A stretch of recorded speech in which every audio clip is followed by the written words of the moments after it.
The Siege of Budapest from 1944 to 1945 was a brutal event during World War II that resulted in the eventual surrender of the Hungarian capital after a 50-day-long encirclement period conducted by Soviet forces as part of their plan to push towards Berlin. The conflict resulted in the deaths of 76,000 civilians and a huge number of soldiers on both the Nazi and Soviet sides. On October 14, 1944, 1 million Soviet soldiers encircled Budapest and trapped a meager number of a little more than 70,000 Axis forces and 800,000 civilians.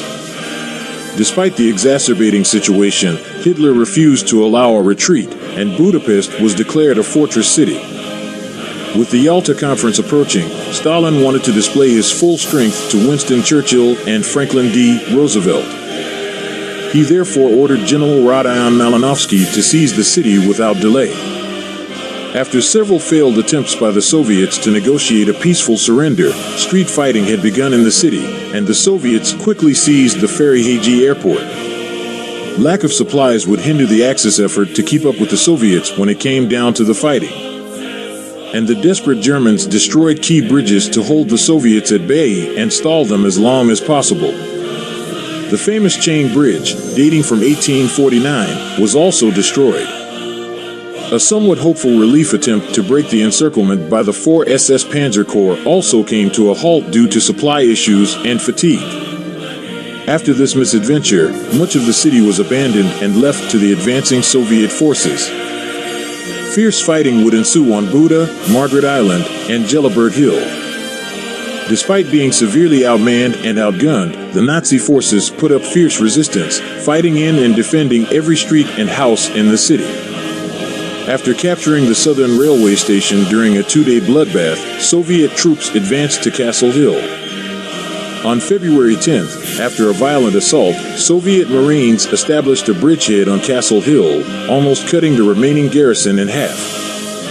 Noting the ever-worsening situation, German commander Pfeffer-Wildenbruch refused Hitler's order to not surrender and gathered what remained of his forces and the civilians to evacuate the city. The journey was harsh and cold as they moved in 3 waves with the goal of escaping the Soviet forces. The escapees were met by Soviet forces around the Zell-Kalmynter area, and the first wave managed to escape as they were large in numbers and caught the Soviets by surprise. But the second and third waves were not so lucky as they were captured by the Soviets, during which many soldiers and civilians died. Pfeffer-Wildenbruch was also captured by waiting Soviet troops as he emerged from a tunnel running from the castle district. The remaining defenders finally surrendered on February 13, 1945. German and Hungarian military losses were high, with entire divisions having been eliminated. The Soviet forces suffered between 100,000 and 160,000 casualties. What ensued after the final Nazi remnants had been expulsed from the city was nothing less than sickening, as a high number of women and girls were raped by the Soviet forces, and looting had also taken place. The Axis forces were no better, as before their eventual defeat, 15,000 Jews were killed in mass executions by the far-right Hungarian nationalist Arrow Cross Party.